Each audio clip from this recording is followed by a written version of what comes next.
Hello and welcome to the EMBN Show, everybody. Yes, we have got a wicked show, actually. I've got to tell you, we've got the new E36 bikes, massive bikes. Hold on a minute. Bulls VUCA Evo AM2 to talk about, Hybike Hybe 10.5 and the Da Vinci e-Troy Lite. Lots of bikes, but basically we're talking about big bikes and big batteries.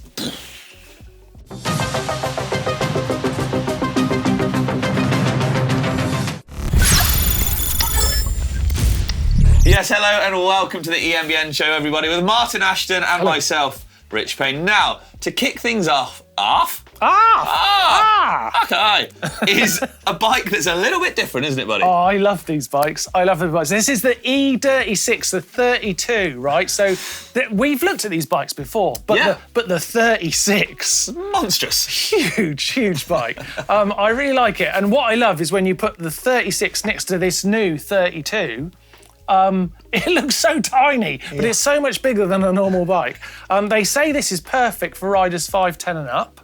Really? So, you know, it's almost like the big bike for the smaller people, because I guess the 36 is for the basketball players, essentially. Yeah, like Shaq and stuff. Yeah, but I would love to see one of us guys out on that 36. We've got to organise that. Well, Connor over on GCN actually does have one, a non-e-bike one. A non-e-bike. Well, I mean, this one is great. It's nearly $9,000. Got the Bosch CX Performance motor in it.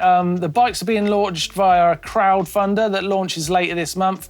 No suspension on the Dirty Sixer. They say the larger wheel size and the 2.54 tyre negates the need for suspension. I beg to differ, but there you are. There you have it. A very interesting bike. It really makes me smile. Yeah. I like it a lot. What else we got, Rich? Right, moving on to the Bulls VUCA Evo AM2. Now, this is an existing bike with some 2024 updates, and it says here it has a newly developed rear wing. Ooh. Spoiler. No spoiler alerts here. No spoiler. You know, for better traction and stiffness on rough terrain. So basically, they've taken some inspiration from the motorbike world using a 4-link swing arm. Yeah, it's a nice looking bike, actually. It does look cool. Now, what I like about this is obviously pinion gearbox and belt driven, which I think on e-bikes does make sense, makes right? A lot of sense, I think, you know, from wear and tear and the stuff that they get put through, I would like one on my bike. I think and I'm a real fan because I just like the clean lines it gives the bike. It just tidies it all up, and I feel like that's where we're going to end up in the future. The motors are so capable. Yeah. I reckon that's where it's all got to happen. But that's just my opinion. We'd like to hear yours. That bike though, the Bulls VUCA Evo AM2. I don't love the name. Is priced $8,499. Yeah. 150 mil travel front and rear, 720 watt-hour battery. But talking about big batteries, you've got the option for a 960 watt-hour battery for an extra £200. That's massive. That is a bit. How much would that weigh? That's probably like 7-8 kilos on its own. No, but it will be quite heavy. A lot. It will be a lot. But Neil weighed his 900 watt-hour battery from his Canyon. Oh, Roxon, yeah. Not 6 kilos. Oh, okay. Yeah. I mean, it's only a little bit bigger. But yeah, interesting. It'd be nice to get one out and weigh it. There's also another model available, the Evo AM1 for €7,500. Quick angle check, head tube of 66 degrees and a seat tube of 75. Bang on the money for those sort of numbers, really. Yeah, absolutely. Next bike we're looking at this week is the Hybike Hybe 10.5. I think this is a bike that's designed to do, you know, they've quoted speed, competition and big mountain performance, right? So it's like ambitious. It's a very ambitious, that's a good name for it. A bit of a monster truck bike. Mixed wheel sizes, 85 Newton meters of powerful torque, Rich, in a Yamaha motor. 720 watt-hour battery and 170 front and 160 rear travel. Nice bike. Yeah, bang on. Okay, last but by no means least, joining sort of the ranks of lightweight eMTBs, Mart, is the Da Vinci e-Troy Lite. Now, to quote them directly, it's all sort of the, I can't believe this thing has a motor light. I like that, and they've actually said that. That's the quote right here. Yeah, that's We've got 3 models.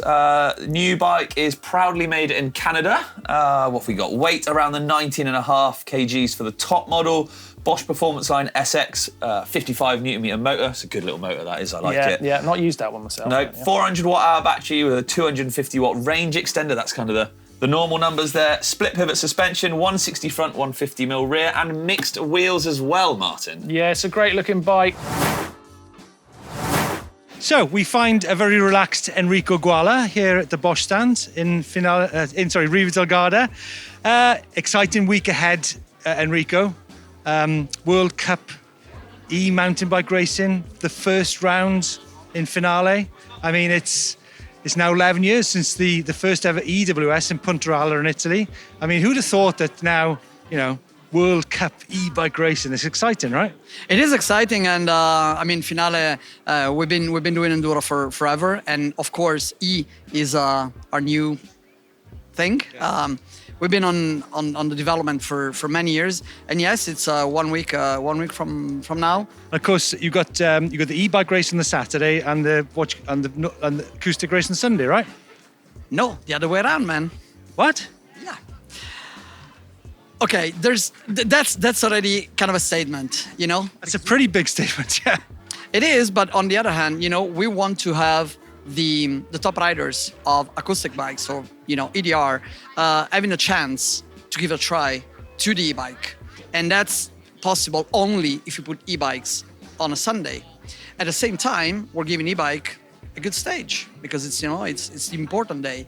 And why that? Because we believe it deserves to be understood by riders, by the industry, by the sport, by the people watching it.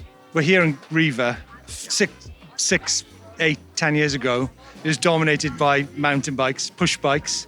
It's now pretty much 80% e-bikes here in Garda, isn't it?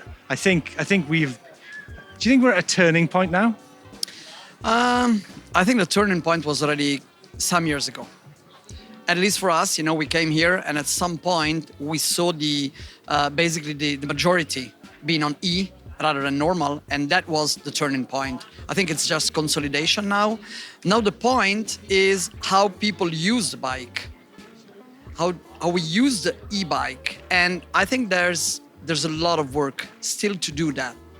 Do you think, I guess related to the question, do you think you can see a time, or when do you think the time will be when the e-mountain bike race at World Cup will actually be the blue ribboned event with maybe more riders doing that than in the analog race?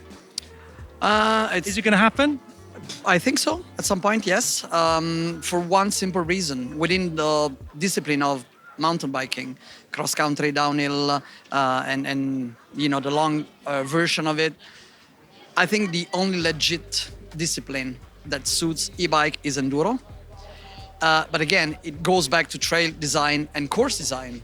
And that's where we need to challenge riders, and we need to make the sport legit for the top guys. I tell you, talking about challenge people, I did the what was it back for 3 years ago? EWS World Cup. What was it? EWS-E, wasn't it? 3-4 years ago at finale. We started 4 years ago. Yeah, 4 years ago. But it was that race I did on the Giant, probably one of the hardest things I've ever done on two wheels. I think I was in the saddle 9 hours. I think I was in zone 4 for 4 hours, something like that. It was pretty intense. But my next question actually is around the power stage. Now, I went to a couple of races last year. I went to Ludenville, where there seemed to be a trend to get in the power stage is a little bit more flat and technical rather than super nasty, horrible uphill tech. So, because when you did the inaugural test stage in finale, crikey, was it 6 years ago? I mean, me and Louis did it on the Yamaha back in January. That's a tough climb. I'd like to see more of that. Are we going to see more of that in the future? Or is it going to go back to the more trialsy kind of thing? I think the trial kind of design was and is still an experiment. I think we haven't found yet the perfect recipe, I would say. We have it for carbonara or amatriciana or for pizza, but not yet for the power stages. So we keep evolving and looking and trying different things. This year, that stage, the course is announced, is in the race. And we will be doing some little changes to make it even more challenging. And what we would like to see is the evolution of both riders and technology and geometry and bikes and components and skills on the same stage. So that is becoming kind of a classical. On top of that, there will be stages containing very technical climbs within a long stage, even linking stages. But Steve, that's how we ride bikes. You know, that's how we actually exploit the terrain for the fun and the joy of mountain biking. Hold. Can I interrupt you there? Right. When you've got a stage which is downhill and uphill, and you're in the red, I like it. It's fun in a brutal kind of way, but it is very, very extreme type of mountain biking. I think it's more extreme than maybe analog biking in some ways. It could be because on an e-bike you always feel the support of the motor, and so it actually pushes you to even go and keep pushing.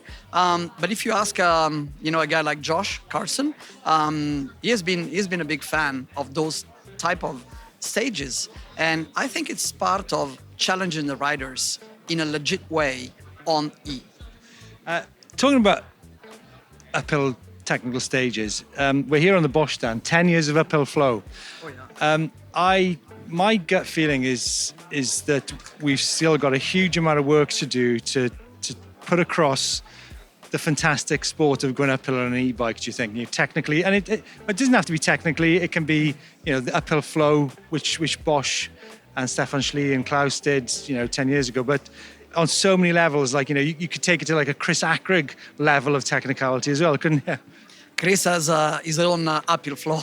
I think we all have our own uphill flow. Uphill flow is not about talking about that one single concept. It's not the trail design. It's more the momentum and integration, the flow moment that you are having with your bike on a given course terrain. So to bring that into mountain biking, I think one of the reasons why we mountain bike, Steve, is because we love single trails. I like to spend, the majority of my riding time on single trail. And if I have it up and down, deal done.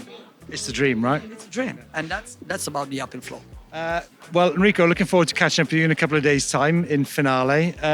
For now, I'll let you get back to your flow state, which you seemed to be in a few minutes ago. I was in a flow state, and see you in Finale. Should we do some cool places? Only the coolest. This is places that you guys and girls out there have sent in to us. So kicking things off is this incredible picture. Amazing bit of riding. This it says here, my son and I did a 4-day eMTB trip near St. George in Utah, rode several of the Mezzers. This is my son Garrett on day 2 at Grafton Mezzer. Just off More Money Trail. Yeah, definitely a very cool place.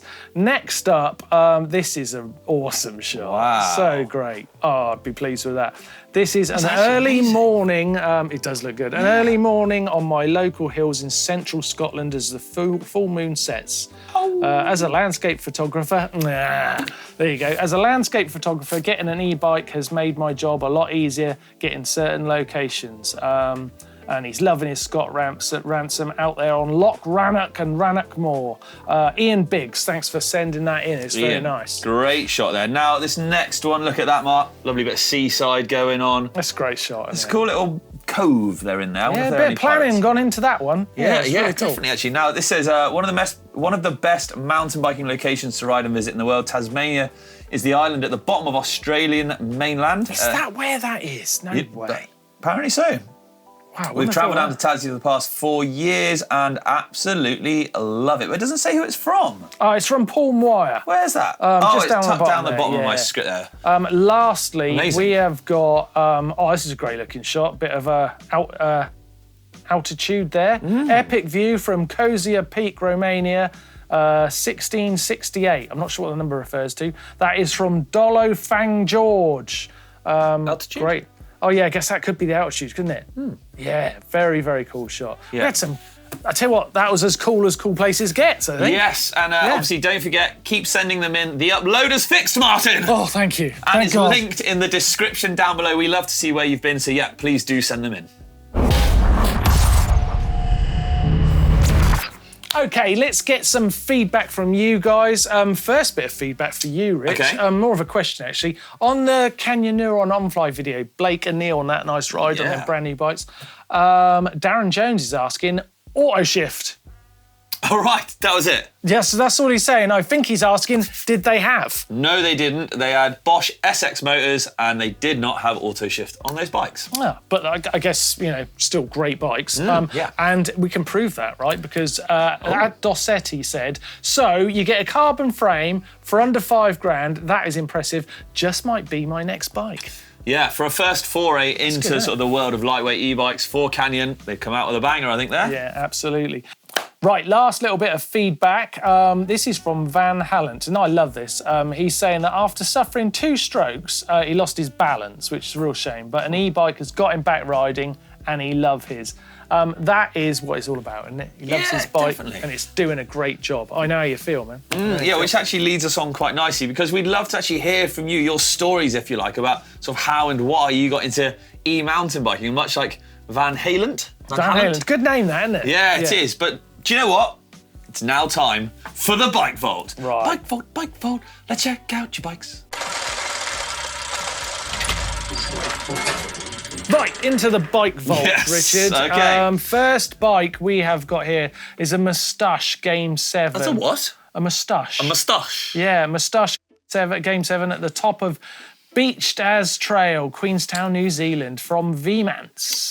Do you know what, Mark? I moustache you a question. What do you think of that picture? I like it a lot. Should we give that a super nice? I think it's that's a great background. Yeah. I guess that's Lord of Rings background, isn't it? Yeah, very Lord much. of Rings? Lord of Rings. of the Rings. What have you been watching lately? I don't know, I should know. I've got it tattooed on my arm. What, Lord of the Rings? Pretty much, yeah. Pretty You're much. so cool. Next up is this stunning Specialized picture. Now, I mean, have a look at that. That is pretty That's flippin' stunning. gorgeous, actually. That is He says we featured this bike in episode 131. So a while back now. Warranty replacement frame. This is a 2022 Levo, S-Works Levo with a few mods like the Zeb, Push 11.6 coil. This is also from Paul Moyer, It's very good. who we had earlier as well in the show. Yeah, absolutely. Well done, Paul. Super nice, for sure. Yeah, it's a super Very nice. Next up, Canyon Spectral, CFR Limited, and a Torque on CF. Yeah, that's a couple of bikes there, isn't it? Spending some cash there, some great looking bikes. Yeah. That is That's super from, nice too, right? Well, it's from Dwagnemi, and we're going to give him. Super nice, no? Yeah, super nice. I I just wanted to keep him hanging. I Yeah, right. I thought you were going to be a meanie then. Right, now this next picture is of a Poly. Now, it says here, dedicated this picture to Leo Kokkonen and his Poly bicycles, reporting bankruptcy from Sigberg in Norway. Now, I can't give you a super nice, though. Whoa, why is that, Rich? Why do you think? Well, I mean, I've got a couple of reasons. Go on. There's one main reason. Oh, wow. And it's because it's front drive side. Yes. Is that what you were going to And say? the other one is... Just sticking with that one. Yeah, we're going to stick with that one. But lovely pictures as always, people. Do keep them coming in. Like we said, the uploader is now working again and is linked in the description down below. Yeah, send your bike in. We would love to see them. It is time to get social, Martin. Let's do it. There's some great stuff We this got some week. cool things. Yeah, do you want to go for the first one? Yes, Jordan Chaplin MTB doing a lovely line here in Vancouver Island. Really like Yeah. this. Looks like super fun. It looks like if you just bit too much back brake, you'd be off there. Yeah, on his Off the side of that, no problem. Don't want that on his Rocky Mountain eMTB. Next up, look, Oh. big fanboy moment incoming. Oh, Put a love siren on screen or something. Honestly, Tony Bow. this guy, right? He is mind-boggling, Can to I be fair. can I tell you a little bit about this guy, right? Because It's making you stop is the hard part. He's making it all just look so easy. He's gifted. He's a gifted he guy. genuinely And is. It's annoying. I've met the dude, right? And I want to tell you, he's a little. But he's not. He's nice as well. It's the fact that he does it on his Honda and then he does it Yeah. on his e-bike. I mean, The he same nails thing. it. He nails it on the e-bike so well, so good. But it's that moment, you see when he pivots around, is that moment when he's sort of stalling out a little bit, but just balance is there. Great bit of riding. Well done. Yeah, and then last but not least, Welsh wonder Nicky Wiles Getting a bit sendy on He his, is, isn't he? on his Marin Look eMTB. at Big that, pull. absolutely bottoms out when he lands there. Yeah, Bang. Yeah, that's Love cool. Yes, that was Getting Social. Don't forget, send us your clips in. We'll keep an eye out for clips. The upload, as we said, is linked down below.